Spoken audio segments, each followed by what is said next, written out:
As forças logísticas do exército russo não são projetadas para uma ofensiva terrestre em larga escala, longe de suas ferrovias. Dentro das unidades de manobra, as unidades de sustentação russas são um tamanho menor do que suas contrapartes ocidentais. Apenas brigadas têm capacidade logística equivalente, mas não há uma comparação exata. As formações russas têm apenas 3/4 do número de veículos de combate dos Estados Unidos, por exemplo, mas possuem quase 3 vezes mais artilharia. No papel, as brigadas russas têm 2 batalhões de artilharia, 1 batalhão de foguetes e 2 batalhões de defesa aérea por brigada, em oposição a 1 batalhão de artilharia e uma companhia de defesa aérea anexada por brigada dos Estados Unidos. Como resultado de batalhões extras de artilharia e defesa aérea, os requisitos logísticos russos são muito maiores do que os dos Estados Unidos, de acordo com informações apuradas pelo jornalista Alex Vershinin em novembro de 2021, numa reportagem bastante especial e que eu vou compartilhar as informações com vocês. Além disso, o exército russo não possui brigadas de sustentação suficientes ou brigadas de suporte técnico material, como elas as chamam, para cada um de seus exércitos de armas combinadas, tá? Um olhar sobre o equilíbrio militar, publicado pelo Instituto Internacional de Estudos Estratégicos, mostra 10 brigadas de suporte técnico material apoiando 11 exércitos de armas combinadas, um exército de tanques e 4 corpos de exército.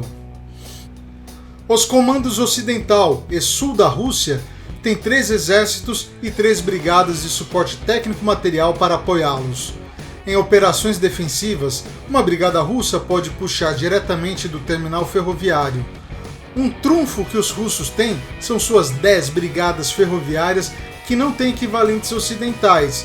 Eles se especializaram em segurança, construção e reparo de ferrovias, enquanto o material circulante é fornecido por empresas estatais civis. A razão pela qual a Rússia é a única em ter brigadas ferroviárias é que, logisticamente, as forças russas estão ligadas à ferrovia da fábrica, ao depósito do exército e ao arsenal. Nenhuma outra nação europeia usa tanto ferrovias quanto o exército russo. Parte do motivo é que a Rússia é tão gigante que são necessários mais de 9.600 quilômetros para atravessar de uma ponta a outra. O problema é que as ferrovias russas têm uma bitola mais larga do que o resto da Europa. Apenas ex-nações soviéticas e a Finlândia ainda usam o padrão russo. Isso inclui os estados bálticos. Existem vários terminais ferroviários antes das capitais do Báltico, mas ainda levará vários dias para chegar e estabelecer as operações do terminal ferroviário. As operações do avanço ferroviário são mais do que apenas o carregamento cruzado de carga do trem para o caminhão. Envolve receber e classificar a carga, reembalar para unidades específicas e armazenar o excesso no solo. Devido à natureza perigosa da carga militar, o solo precisa ser preparado para que a carga possa ser armazenada em ambientes seguros e distribuídos. Esse processo pode levar de 1 a 3 dias. O local também precisa estar fora do alcance da artilharia inimiga e protegido de guerrilheiros. Um único projétil de sorte ou uma granada propelida por foguete pode resultar em uma grande explosão e ter um efeito desproporcional no ritmo de uma divisão inteira, por exemplo. Isso pressupõe que as pontes principais, como a de Narva, na fronteira russo-estoniana, não sejam destruídas e precisem ser reparadas. A Polônia tem apenas uma linha ferroviária de bitola larga, que vai da região da Cracóvia à Ucrânia, e não pode ser usada pelas forças russas, sem antes capturar a Ucrânia. Não há linhas de bitola larga que vão da Bielorrússia a Varsóvia. O tráfego ferroviário, que atravessa as fronteiras geralmente para carregar carga cruzada ou usa vagões ferroviários ajustáveis e alterna os motores que não podem ser ajustados, Em tempos de guerra, é altamente improvável que o exército russo capture locomotivas de trem ocidentais suficientes para apoiar o seu exército, forçando-os a depender de caminhões. Isso significa que a capacidade de sustentação ferroviária do exército russo termina nas fronteiras da antiga União Soviética.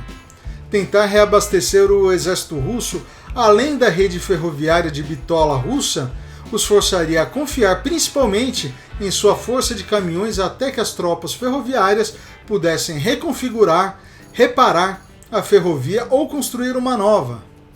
O apoio logístico de caminhões da Rússia, que seria crucial em uma invasão da Europa Oriental, é limitado pelo número de caminhões e pela variedade de operações. Assumindo que a rede rodoviária existente pode suportar velocidade de cerca de 45 milhas por hora, equivalentes a 72 km por hora, um único caminhão pode fazer 3 viagens por dia num alcance de até 70 km. 1 hora para carregar, 1 hora para dirigir até a unidade suportada, 1 hora para descarregar e outra hora para voltar à base. Repetir este ciclo 3 vezes equivale a 12 horas no total. O resto do dia é dedicado à manutenção do caminhão, refeições, reabastecimento, limpeza de armas e o descanso dos militares. Aumente a distância para 90 milhas e o caminhão poderá fazer 2 viagens diárias.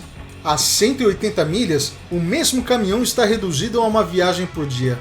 Essas suposições não funcionarão em terrenos acidentados ou onde houver infraestrutura limitada ou danificada. Se um exército tem caminhões suficientes para se sustentar a uma distância de 45 milhas, então a 90 o rendimento será 33% menor. A 180 milhas a queda será de 66%. Quanto mais você se afastar dos depósitos de suprimentos, menos suprimentos poderá substituir em um único dia. O exército russo não tem caminhões suficientes para atender às suas necessidades logísticas a mais de 90 milhas, além dos depósitos de suprimentos. Para atingir um alcance de 180 milhas, o exército russo teria que dobrar a alocação de caminhões para 400 unidades para cada uma das brigadas de suporte técnico de materiais.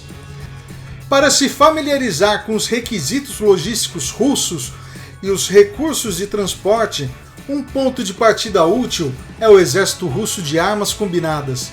Todos eles têm estruturas de forças diferentes, mas no papel, cada exército combinado recebe uma brigada de suporte técnico material. Cada brigada de apoio técnico material possui 2 batalhões de caminhões com um total de 150 caminhões de carga geral, com 50 carretas e 260 caminhões especializados por brigada. O exército russo faz uso pesado de fogo de artilharia e foguete, e a munição de foguete é muito volumosa. Embora cada exército seja diferente, geralmente há de 56 a 90 lançadores de foguetes em um exército. O reabastecimento de cada lançador ocupa toda a caçamba de um caminhão. Se o exército de armas combinadas disparasse uma única rajada, seriam necessários de 56 a 90 caminhões apenas para reabastecer a munição do foguete. Isso é cerca de metade de uma força de caminhão de carga seca na brigada de suporte técnico de materiais apenas para substituir uma saraivada de foguetes. Há também entre 6 a 9 batalhões de artilharia de tubo, 9 batalhões de artilharia de defesa aérea, 12 batalhões mecanizados e de reconhecimento, 3 a 5 batalhões de tanques, morteiros, mísseis antitanque e munição para armas pequenas, sem mencionar alimentos, engenharia, médicos, suprimentos e assim por diante. Esses requisitos são mais difíceis de estimar, mas os requisitos potenciais de reabastecimento são substanciais. A força do exército russo precisa de muitos caminhões apenas para munição e reabastecimento de carga seca. Para a sustentação de combustível e água, cada brigada de apoio técnico material possui um batalhão tático de oleodutos. Eles têm um rendimento menor que seus equivalentes ocidentais, mas podem ser instalados dentro de 3 a 4 dias após a ocupação do novo terreno. Até lá, são necessários caminhões de combustíveis para o reabastecimento operacional. Pode-se argumentar que o exército russo tem alcance para atingir seus objetivos em seu tanque original de combustível, especialmente com tambores de combustível auxiliares que são projetados para transportar. Isso não é totalmente correto. Tanques e veículos blindados queimam combustível ao manobrar em combate ou apenas ociosos enquanto estão parados. Esta é a razão pela qual o exército dos Estados Unidos usa dias de abastecimento para planejar o consumo de combustível, não o alcance. Se uma operação do exército russo durar de 36 a 72 horas, como estima o estudo da RAND, o exército russo teria que reabastecer pelo menos uma vez antes que os oleodutos táticos sejam estabelecidos para apoiar as operações. Agora chegou a hora de você apoiar o crescimento do canal MTED. Clica no joinha, se inscreva no canal e ativa o sino para você ficar por dentro de todas as principais novidades do mundo dos transportes e também sobre a cobertura da guerra entre a Rússia e a Ucrânia, que ainda tem muito material sobre transporte, logística, entre outras curiosidades, análises e fatos para serem comentados por aqui. Conto com vocês, um abraço, até a próxima. MTED, a mobilidade do futuro.